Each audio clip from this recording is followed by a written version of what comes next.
Chapter 3. Faith Visualization of and Belief in Attainment of Desire. The second step toward riches. Faith is the head chemist of the mind. When faith is blended with the vibration of thought, the subconscious mind instantly picks up the vibration, translates it into spiritual equivalents, and transmits it to the infinite intelligence, as in the case of prayer. The emotions of faith, love, and sex are the most powerful of all the major positive emotions. When the three are blended, they have the effect of coloring the vibration of thought in such a way that it instantly reaches the subconscious mind, where it is changed into its spiritual equivalent, the only form that induces a response from the infinite intelligence. Love and faith are psychic, related to the spiritual side of man. Sex is purely biological and related only to the physical. The mixing or blending of these three emotions has the effect of opening a direct line of communication between the finite, thinking mind of man and infinite intelligence. How to develop faith. There comes now a statement which will give a bigger or better understanding of the importance the principle of autosuggestion assumes in the transmutation of desire into its physical or monetary equivalent. Namely, faith is a state of mind which may be induced or created by affirmation or repeated instructions to the subconscious mind through the principle of autosuggestion. As an illustration, consider the purpose for which you are presumably reading this book. The object is naturally to acquire the ability to transmute the intangible thought impulse of desire into its physical counterpart, money.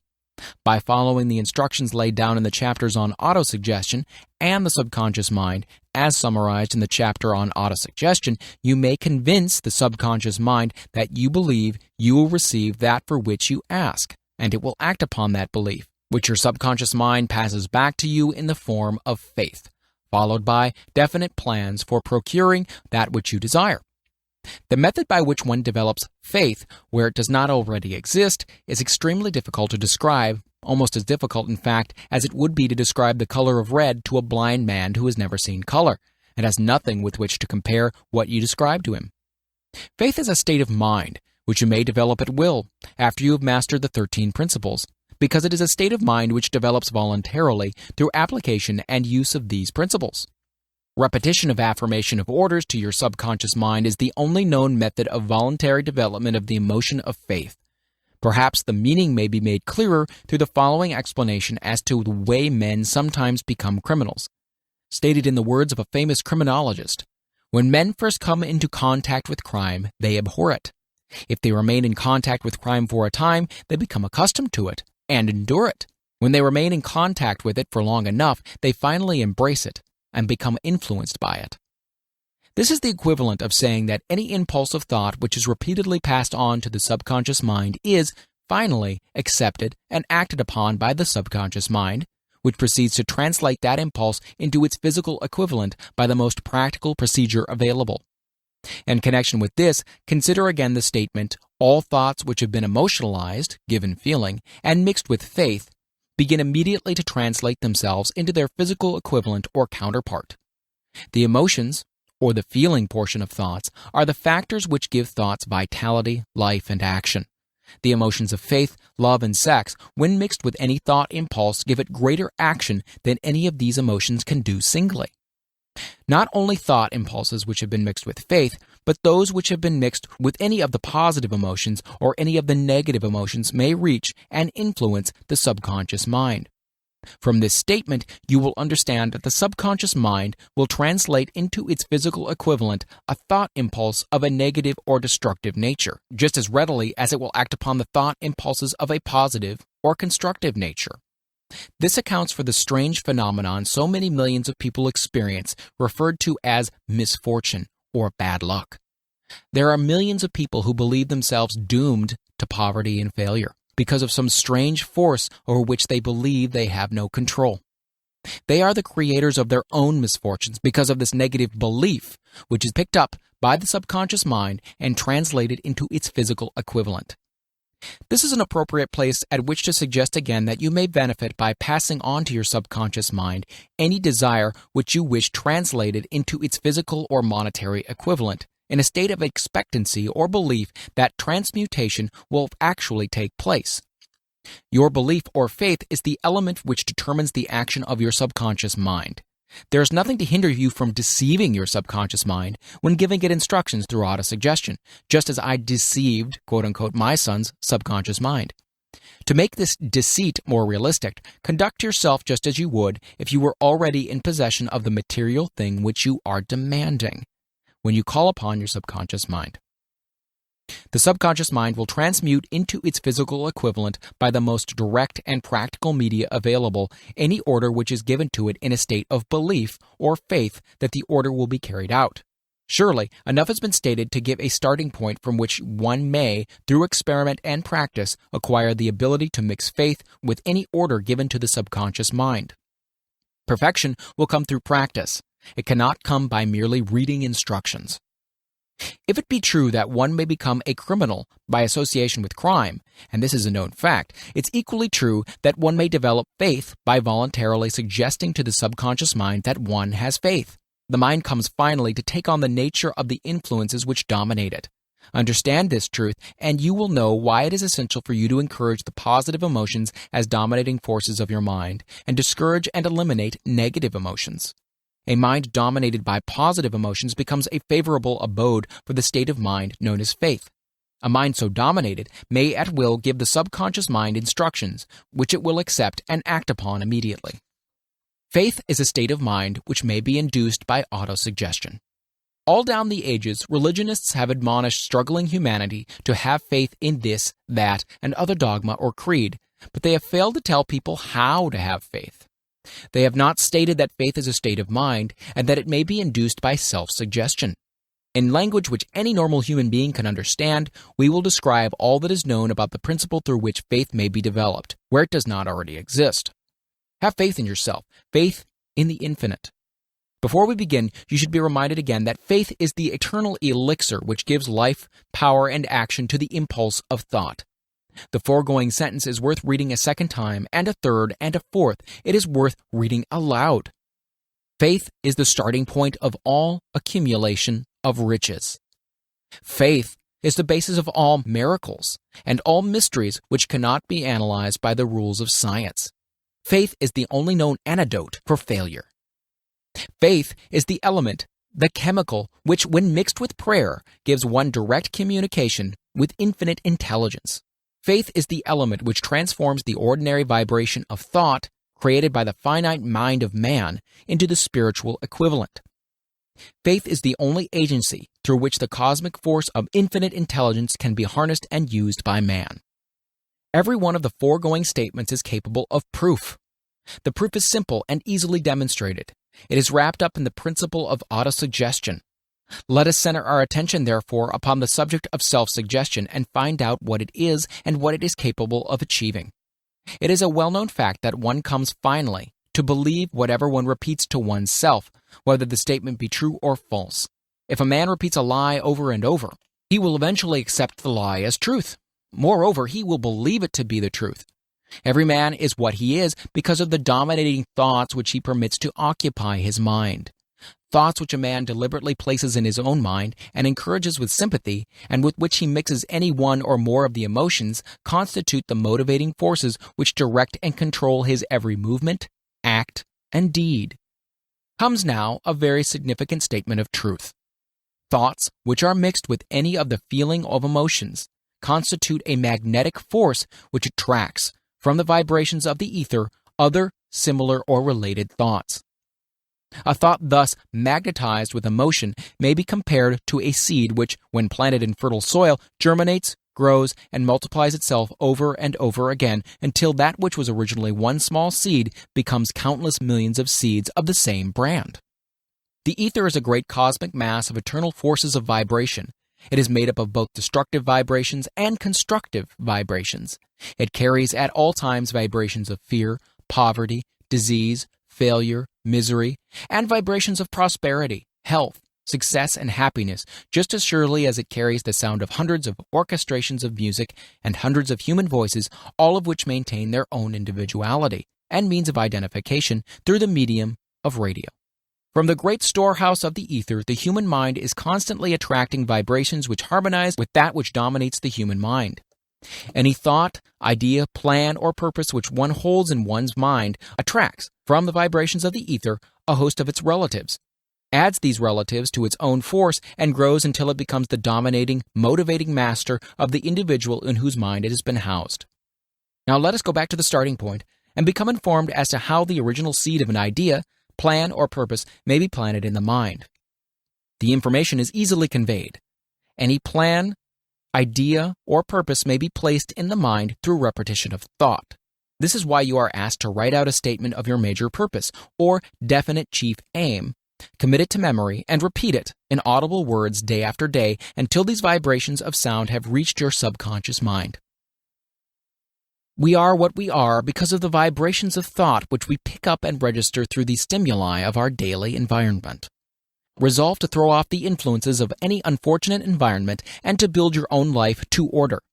Taking inventory of mental assets and liabilities, you will discover that your greatest weakness is a lack of self-confidence. This handicap can be surmounted and timidity translated into courage through the aid of the principle of autosuggestion. The application of this principle may be made through a simple arrangement of positive thought impulses stated in writing, memorized and repeated until they become a part of the working equipment of the subconscious faculty of your mind. Self-confidence formula. First, I know that I have the ability to achieve the object of my definite purpose in life. Therefore, I demand of myself persistent, continuous action towards its attainment, and I here and now promise to render such action. Second, I realize that the dominating thoughts of my mind will eventually reproduce themselves in outward physical action and gradually transform themselves into physical reality. Therefore, I will concentrate my thoughts for 30 minutes daily upon the task of thinking of the person I intend to become, thereby creating in my mind a clear mental picture of that person. Third, I know through the principle of autosuggestion, any desire that I persistently hold in my mind will eventually seek expression through some practical means of attaining the object back of it. Therefore, I will devote 10 minutes a day to demanding of myself the development of self-confidence. Fourth, I have clearly written down a description of my definite chief aim in life, and I will never stop trying until I have developed sufficient self-confidence for its attainment. Fifth, I fully realize that no wealth or position can long endure unless built upon truth and justice. Therefore, I will engage in no transaction which does not benefit all whom it affects. I will succeed by attracting to myself the forces I wish to use and the cooperation of other people. I will induce others to serve me because of my willingness to serve others. I will eliminate hatred, envy, jealousy, selfishness, and cynicism by developing love for all humanity, because I know that a negative attitude towards others can never bring me success. I will cause others to believe in me because I will believe in them and in myself. I will sign my name to this formula, commit it to memory, and repeat it aloud once a day with full faith that it will gradually influence my thoughts and actions so that I will become a self-reliant and successful person. Because this formula is a law of nature which no man has yet been able to explain, it has baffled the scientists of all ages. The psychologists have named this law autosuggestion and let it go at that. The name by which one calls this law is of little importance. The important fact about it is that it works for the glory and success of mankind, if, that is, it is used constructively. On the other hand, if used destructively, it will destroy just as readily. In this statement may be found a very significant truth, namely that those who go down in defeat and end their lives in poverty, misery, and distress do so because of negative application of the principle of autosuggestion. The cause may be found in the fact that all impulses of thoughts have a tendency to close themselves in their physical equivalent. The subconscious mind, the chemical laboratory in which all thought impulses are combined and made ready for translation into physical reality, makes no distinction between constructive and destructive thought impulses. It works with the material we feed it, through our thought impulses. The subconscious mind will translate into reality a thought driven by fear just as readily as it translates into reality a thought driven by courage or faith. The pages of medical history are rich with illustrations of cases of suggestive suicide. A man may commit suicide through negative suggestion just as effectively as by any other means. In a Midwestern city, a man by the name of Joseph Grant, a bank official, borrowed a large sum of the bank's money without the consent of the directors. He lost the money through gambling. One afternoon, the bank examiner came and began to check the accounts. Grant left the bank, took a room in a hotel, and when they found him 3 days later, he was lying in bed, wailing and moaning, repeating over and over again these words, "My God, this'll kill me. I cannot stand the disgrace." In a short time, he was dead. The doctors pronounced the case one of mental suicide. Just as electricity will turn the wheels of industry and render useful service if used constructively, or snuff out life if wrongly used, so will the law of autosuggestion lead you to peace and prosperity, or down into the valley of misery, failure, death, according, that is, to your degree of understanding and application of it. If you fill your mind with fear, doubt, and unbelief in your ability to connect with and use the forces of infinite intelligence, the law of autosuggestion will take the spirit of unbelief and use it as a pattern by which your subconscious mind will translate it into its physical equivalent. This statement is as true as the statement that 2 and 2 are 4. Like the wind which carries one ship east and another west, the law of autosuggestion will lift you up or pull you down according to the way you set your sails of thought. The law of autosuggestion, through which any person may rise to the altitudes of achievement which stagger the imagination, is well described in the following verse. If you think you are beaten, you are. If you dare not, you don't. If you like to win but think you can't, it is almost certain you won't. If you think you'll lose, you're lost. For out of the world we find, success begins with a fellow's will. It's all in the state of mind. If you think you are outclassed, you are. You've got to think high to rise. You've got to be sure of yourself before you can ever win a prize. Life's battles don't always go to the stronger or faster man, but soon or late the man who wins is the man who thinks he can. Observe the words which have been emphasized, and you will catch the deep meaning which this poet had in mind. Somewhere in your makeup, perhaps in the cells of your brain, there lies sleeping the seed of achievement which, if aroused and put into action, would carry you to heights such as you may never have hoped to attain. Just as a master musician may cause the most beautiful strains of music to pour forth from the strings of a violin, so you may arouse the genius which lies asleep in your brain and cause it to drive you upward to whatever goal you wish to achieve. Abraham Lincoln was a failure at everything he tried until he was well past the age of 40. He was a Mr. Nobody from nowhere until a great experience came into his life, aroused the sleeping genius within his heart and brain, and gave the world one of its really great men. That experience was mixed with the emotions of sorrow and love. It came to him through Anne Rutledge, the only woman whom he ever truly loved. It is a known fact that the emotion of love is closely akin to the state of mind known as faith, and it's for this reason that love comes very near to translating one's thought impulses into their spiritual equivalent. During his work of research, the author discovered, from the analysis of life work and achievements of hundreds of men of outstanding accomplishment, that there was the influence of a woman's love back of nearly every one of them. The emotion of love in the human heart and brain creates a favorable field of magnetic attraction which causes an influx of the higher and finer vibrations which are afloat in the ether. If you wish evidence of the power of faith, study the achievements of men and women who have employed it. At the head of the list comes the Nazarene. Christianity is the greatest single force which influences the minds of men.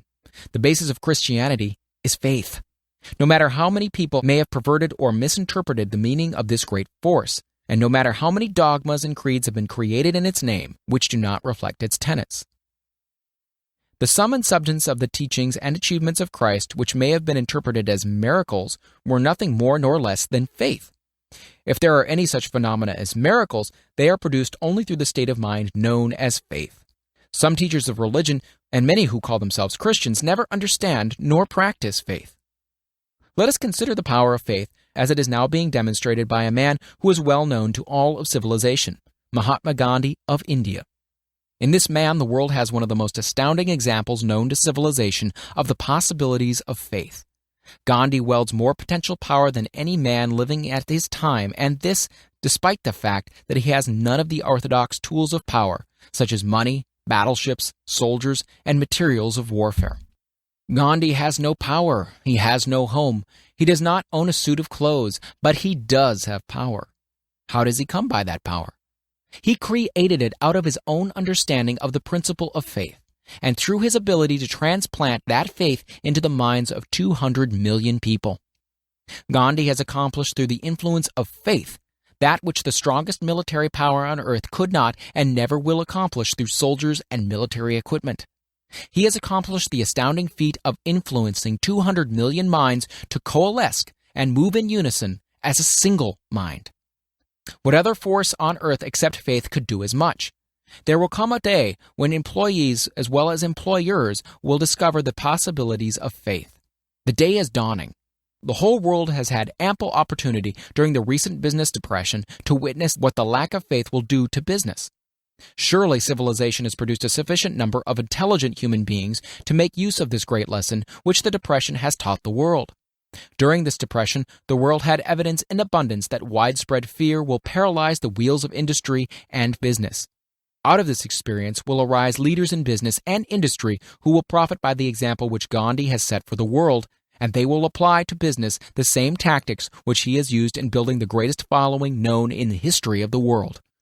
These leaders will come from the rank and file of the unknown men who now labor in the steel plants, the coal mines, and automobile factories, and in small towns and cities of America. Business is due for a reform. Make no mistake about this. The methods of the past, based upon economic combinations of force and fear, will be supplanted by the better principles of faith and cooperation. Men who labor will receive more than daily wages. They will receive dividends from business, the same as others who supply the capital for business. But first, they must give more to their employers and stop this bickering and bargaining by force at the expense of the public. They must earn the right to dividends. Moreover, and this is the most important thing of all, they will be led by leaders who will understand and apply the principles employed by Mahatma Gandhi. Only in this way may leaders get from their followers the spirit of full cooperation which constitutes power in its highest and most enduring form. This stupendous machine age in which we live and from which we are just emerging has taken the soul out of men. Its leaders have driven men as though they were pieces of cold machinery. They were forced to do so by the employers who have bargained at the expense of all concerned to get and not to give. The watchword of the future will be human happiness and contentment, and when this state of mind shall have been attained, the production will take care of itself more effectively than anything that has been accomplished where men did not and could not mix faith and individual interest with their labor. Because of the need of faith and cooperation in operating business and industry, it will be both interesting and profitable to analyze an event which provides an excellent understanding of the method by which industrialists and businessmen accumulate great fortunes, by giving before they try to get. The event chosen for this illustration dates back to 1900 when the United States Steel Corporation was first being formed. As you read the story, keep in mind these fundamental facts and you will understand how ideas have been converted into huge fortunes. First, the huge United States Steel Corporation was born in the mind of Charles M. Schwab in the form of an idea he created through his imagination. Second, he mixed faith with this idea. Third, he formulated a plan for the transformation of his idea into physical and financial reality. Fourth, he put his plan into action with his famous speech at the University Club. Fifth, he applied and followed through on his plan with persistence and backed it with a firm decision until it had been fully carried out. Sixth, he prepared the way for success by a burning desire for success. If you are one of those who have often wondered how great fortunes are accumulated, this story of the creation of the United States Steel Corporation will be enlightening. If you have any doubt that men can think and grow rich, this story should dispel that doubt because you can plainly see in the story of the United States Steel the application of a major portion of the 13 principles described in this book. This astounding description of the power of an idea was dramatically told by John Lowell in the New York World Telegram, with whose courtesy it is here reprinted. A pretty after-dinner speech for $1 billion. When, on the evening of December 12, 1900, some 80 of the nation's financial nobility gathered in the banquet hall of the University Club on Fifth Avenue to do honor to a young man from out of the West, not half a dozen of the guests realized they were witness to the most significant episode in American industrial history. J. Edward Simmons and Charles Stewart Smith, their hearts full of gratitude for the lavish hospitality bestowed on them by Charles M. Schwab during a recent visit to Pittsburgh, had arranged the dinner to introduce the 38-year-old steel man to Eastern banking society. but they didn't expect him to stampede the convention. They warned him, in fact, that the bosoms within New York's stuffed shirts would not be so responsive to oratory, and that, if he didn't want to bore the Stilhanens and the Harrimans and the Vanderbilts, he had better limit himself to 15 or 20 minutes of polite vaporings and let it go at that. Even John Pierpont Morgan, sitting on the right hand of Schwab, as became his imperial dignity, intended to grace the banquet table with his presence only briefly. And so far as the press and public were concerned, the whole affair was of so little moment that no mention of it found its way into print the next day. So the two hosts and their distinguished guests ate their way through the usual 7 or 8 courses. There was little conversation, and what there was of it was restrained. Few of the bankers and brokers had met Schwab, whose career had flowered along the banks of the Monongahela, and none knew him well. But before the evening was over, they, and with them Money Master Morgan, were to be swept off their feet, and $1 million baby, the United States Steel Corporation, was to be conceived. It is perhaps unfortunate for the sake of history that no record of Charlie Schwab's speech at the dinner was ever made. He repeated some parts of it at a later dinner during a similar meeting of Chicago bankers, and still later, when the government brought suit to dissolve the Steel Trust, he gave his own version, from the witness stand, of the remarks that stimulated Morgan into a frenzy of financial activity. It is probable, however, that it was a homely speech, somewhat ungrammatical, for the niceties of language never bothered Schwab, full of epigram and threaded with wit. But aside from that, it had a galvanic force and effect upon the $5 billion of estimated capital that was represented by the diners.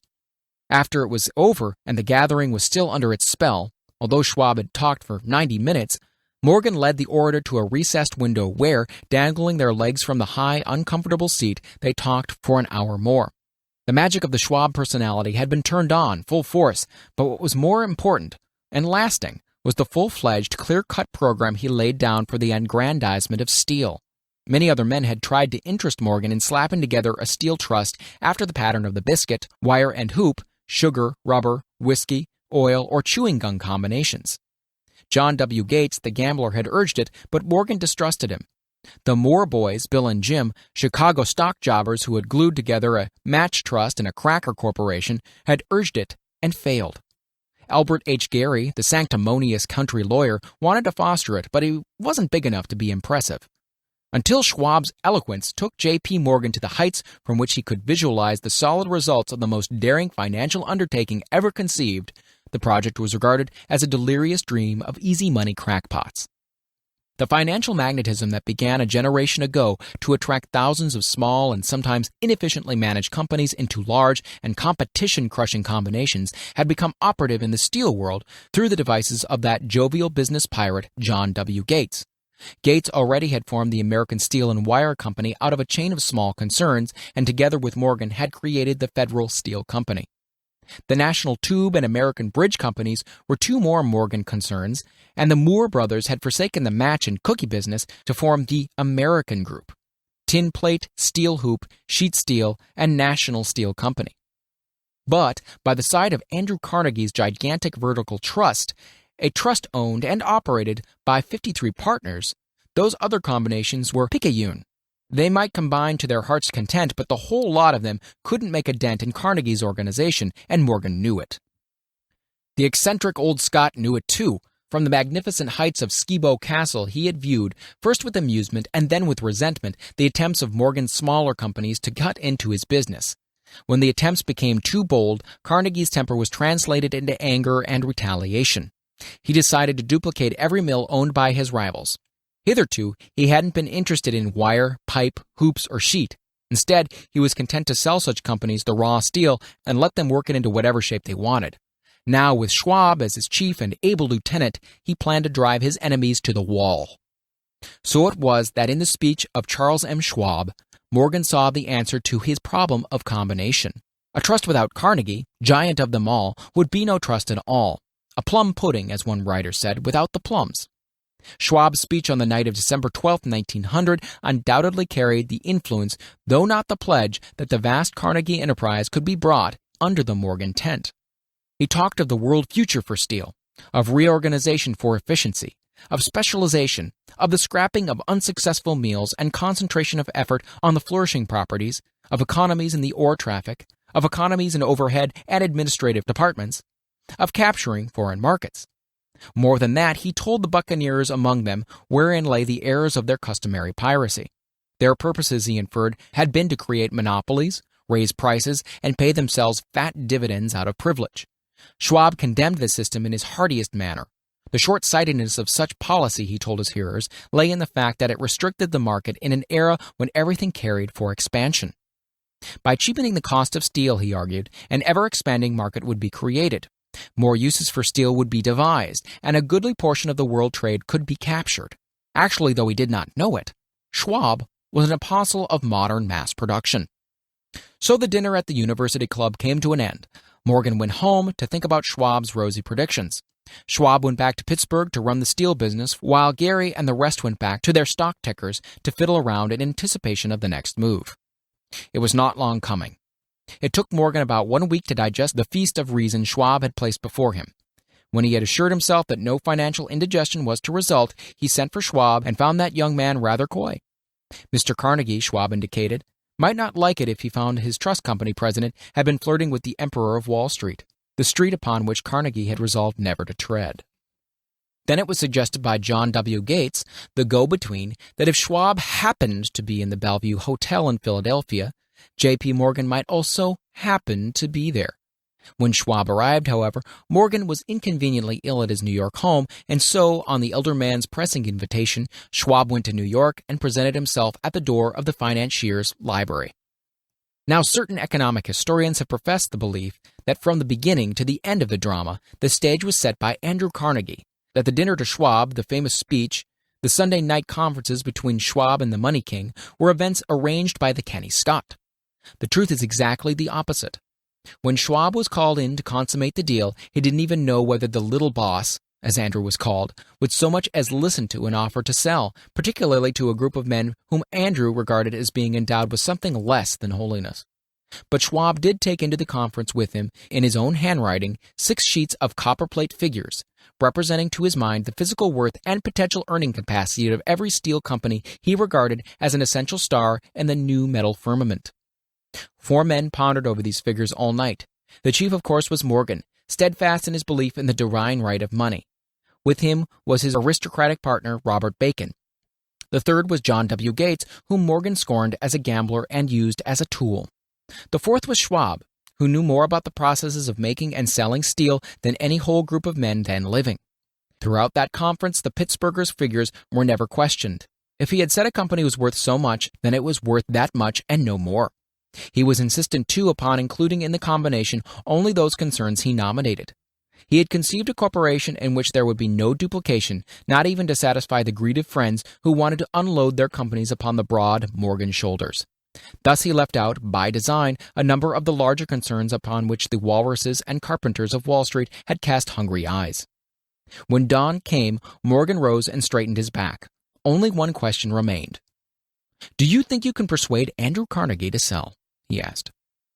"I can try," said Schwab. "If you can get him to sell, I will undertake the matter," said Morgan. So far is good, but would Carnegie sell? How much would he demand? Schwab thought about $320 million. What would he take payment in? Common or preferred stocks? Bonds? Cash? Nobody could raise $350 million in cash. There was a golf game in January on the frost-cracking heath of the St. Andrews Links in Westchester, with Andrew bundled up in sweaters against the cold and Charlie talking volubly as usual to keep his spirits up. But no word of business was mentioned until the pair sat down in the cozy warmth of the Carnegie cottage hard by. Then, with the same persuasiveness that had hypnotized 80 millionaires at the University Club, Schwab poured out the glittering promises of retirement and comfort, of untold millions to satisfy the old man's social caprices. Carnegie capitulated, wrote a figure on a slip of paper, handed it to Schwab, and said, "All right, that's what we'll sell for." The figure was approximately $400 million, and was reached by taking the $320 million mentioned by Schwab as a basic figure and adding to it $80 million to represent the increased capital value over the previous 2 years. Later on the deck of a transatlantic liner, the Scotsman said ruefully to Morgan, "I really wish I'd asked you for $100 million more." "If you asked for it, you'd have gotten it," Morgan told him cheerfully. There was an uproar, of course. A British correspondent cabled that the foreign steel world was appalled by the gigantic combination. President Hadley of Yale declared that unless trusts were regulated, the country might expect an emperor in Washington within the next 25 years. But that able stock manipulator, Keene, went at his work of shoving the new stock at the public so vigorously that all the excess water, estimated by some at nearly 600 million, was absorbed in a twinkling. So, Carnegie had his millions, and Morgan Syndicate had $62 million for all its trouble. And all the boys from Gates to Gary had their millions. The 38-year-old Schwab had his reward. He was made president of the new corporation and remained in control until 1930. The dramatic story of Big Business, which you have just finished, was included in this book because it is a perfect illustration of the method by which desire can be transmuted into its physical equivalent. I imagine some readers will question the statement that a mere intangible desire can be converted into its physical equivalent. Doubtless some will say, you cannot convert nothing into something. The answer is in the story of United States Steel. That giant organization was created in the mind of one man. The plan by which the organization was provided with the steel mills that gave it financial stability was created in the mind of the same man. His faith, his desire, his imagination, his persistence were the real ingredients that went into United States Steel. The steel mills and mechanical equipment acquired by the corporation after it had been brought into legal existence were incidental, but careful analysis will disclose the fact that the appraised value of the properties acquired by the corporation increased in value by an estimated $600 million just by the mere transaction which consolidated them into one management. In other words, Charles M. Schwab's idea, plus the faith with which he conveyed it in the minds of J.P. Morgan and the others, was marketed for a profit of approximately $600 million. That is not an insignificant sum for a single idea. What happened to some of the men who took their share of the millions of dollars of profit made by this transaction is a matter with which we are not now concerned. The important feature of the astounding achievement is that it serves as unquestionable evidence of the soundness of the philosophy described in this book, because this philosophy was the warp and the woof of the entire transaction. Moreover, the practicability of the philosophy has been established by the fact that the United States Steel Corporation prospered and became one of the richest and most powerful corporations in America, employing thousands of people, developing new uses for steel, and opening new markets, thus proving that the $600 million in profit which the Schwab idea produced was earned. Riches begin in the form of thought. The amount is limited only by the persons in whose mind the thought is put into motion. Faith removes limitations. Remember this when you are ready to bargain with life for whatever it is that you ask as your price for having passed this way. Remember also that the man who created the United States Steel Corporation was practically unknown at the time. He was merely Andrew Carnegie's Man Friday until he gave birth to his famous idea. After that, he quickly rose to a position of power, fame, and riches. There are no limitations to the mind except those we acknowledge. Both poverty and riches are the offspring of thought.